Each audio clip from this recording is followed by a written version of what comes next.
form that you may enjoy better. Now, I want to go back just a couple of steps and let me explain this article, because they went in order, but they kind of left something out. And so let me, for those,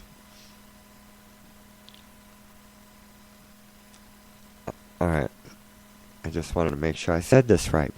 So, when you get bud, alright, the THC content on it, at least here in Colorado, can be anywhere between 15 up to 30% THC. Now,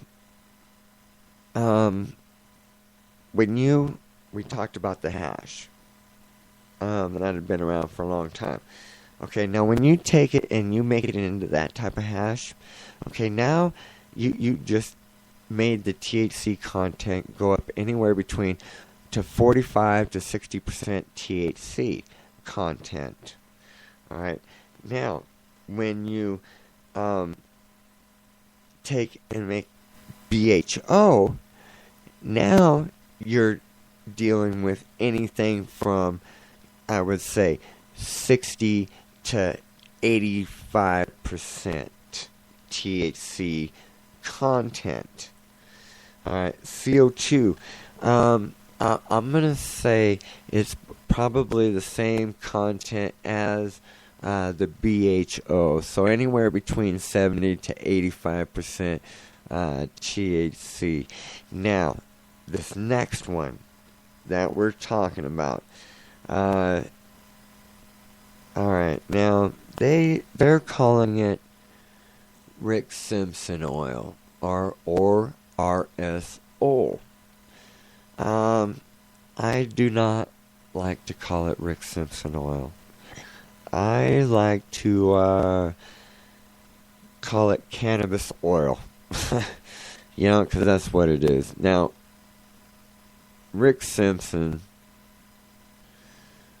well, I don't agree with his teachings.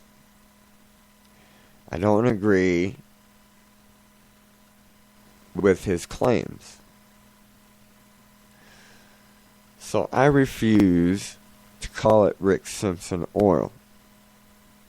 I will call it cannabis oil before I will call it Rick Simpson oil. Rick Simpson found a recipe from 1934 and basically reinvented it to suit the times. And if I'm not mistaken, the times for him was like in the 1970s. And he decided that he was going to use naphtha for his solvent. Now, I don't know if you guys know what naphtha is. Naphtha is a very hardcore, very toxic, very flammable paint thinner, paint remover. Could remove 4 or 5 layers of paint at one time. Very nasty stuff.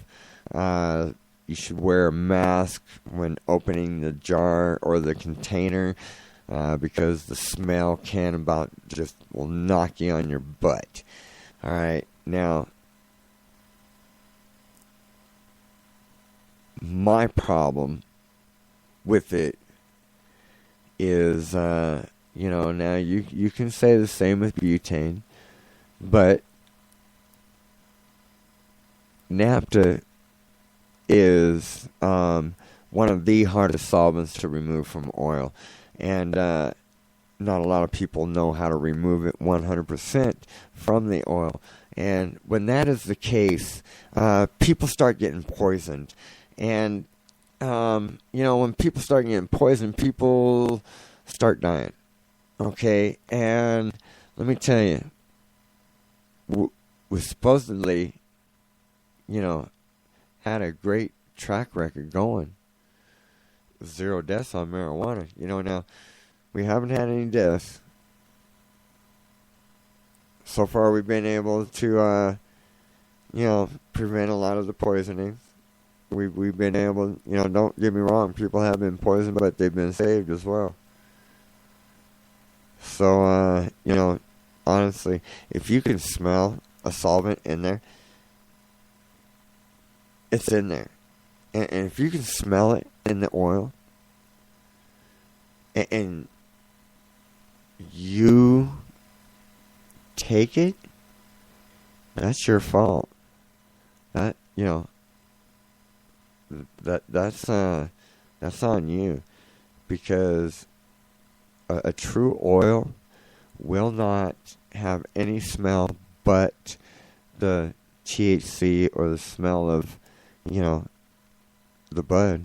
That's what it should smell like. And if it smells like anything else, I'd be a little worried about it. So, but anyways, let's get back to this, what they're calling Rick Simpson oil. Alright, this is what they got to say about that.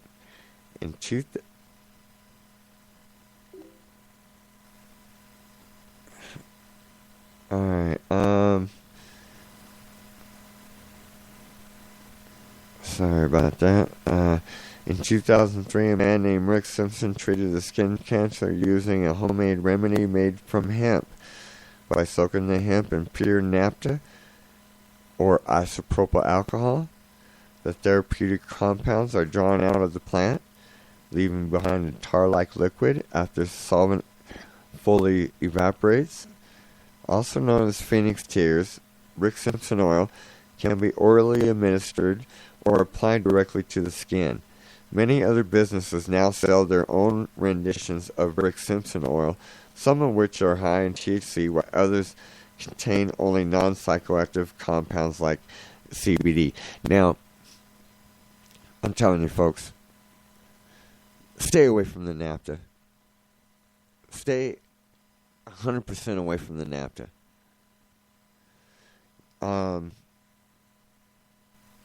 You don't want anything to do with it. It's nasty stuff. Now, I've, how do I know people have been poisoned? Well, I've been in this game a long time.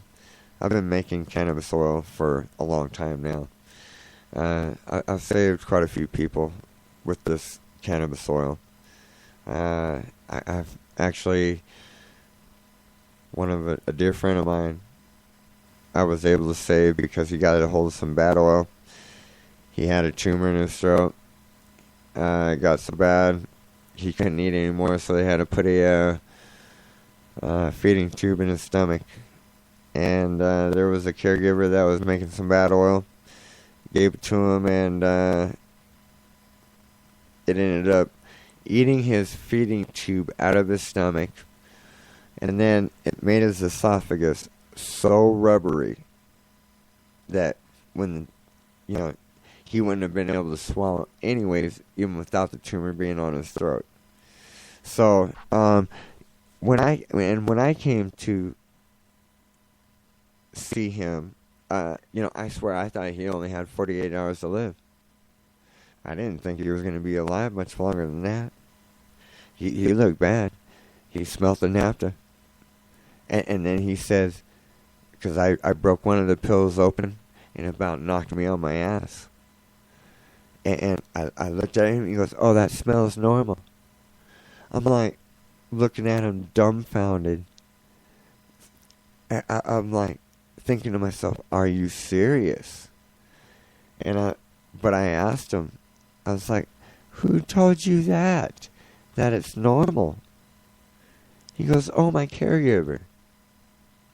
Now, I'm here to tell you, my friends, no matter where you're at, if you can smell a solvent in your oil, it is not safe, which means do not take it. It needs to go through a cleaning process. I mean, trust me, people, I don't want anybody to get hurt, ill, sick, or anything like that. Cannabis is supposed to heal, not kill.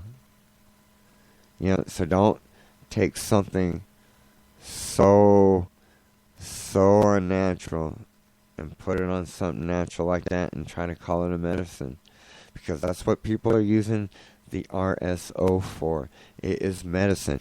That's what they're calling the cancer cure here in the United States. That is where the pot oil, miracle in a bottle, cure, did land mom in a jail. Okay, that is what they're talking about. They are talking about the RSO, or what I like to call the cannabis oil. So, please be careful. Please be careful, because your oil should be nice and clean and smell just, earthy. That's all it should smell like. So, please be careful, my friends. If you got questions, or concerns about something, take a snapshot of it and send me a photo, and ask me your question or your concern. moth22.9@gmail.com. I love talking to people, and I love answering questions. I love educating. So, please don't hesitate, because this is something that, I have no qualms on, helping people out. So, let me see, we got a little under 3 minutes before we go on to a break here. So, I'm going to go back and finish. Let me see here. Alright, so the next one is tinctures. So, tinctures. Up until its prohibition in 1937, tinctures were the most common form of cannabis medicine in the United States. A tincture is a liquid concentrate produced through procured through alcohol extraction, which pulls out many of the plant's beneficial cannabinoids. A few drops under the tongue may be a sufficient dose, but patients can safely apply more as needed. Tinctures, which are now available in a variety of flavors, are a great way for patients to medicate without having to smoke. Guys, tinctures are wonderful. In one of our next shows, I'm going to be I'll talk about tinctures and the great benefits of it. Because most that know me know that I'm a medical marijuana caregiver, and I've been one since 2006. So, this just happens to be my specialty in my field. So, we're going to be going to break here pretty quick, and but I want to talk about, before we go, elections are coming up. We got the midterm elections. Have you gone out and voted yet? Man, I'm telling you, you need to get out and vote. Man, your vote counts. So, 710 Radio is proudly backing Mike Donovan for governor. And so as we go out for break, we're going to be listening to a couple songs from Mint Novocaine. We're going to get some Richie Rich in there, PTR Mahi, Chief Green Bud, and some controversy. We won't do them all at once. We'll play one from each, and then maybe the next break we'll play the second songs from each. But, look, guys, get out there and vote. I think tomorrow is the day. Donovan for governor. And, oh, no, did I? I didn't load him up. Let me see here. Oh, my goodness. Mike Donovan. Sorry, guys. Here, let me get them loaded up. Boom. Boom. Alright. So, we're going to go out. And,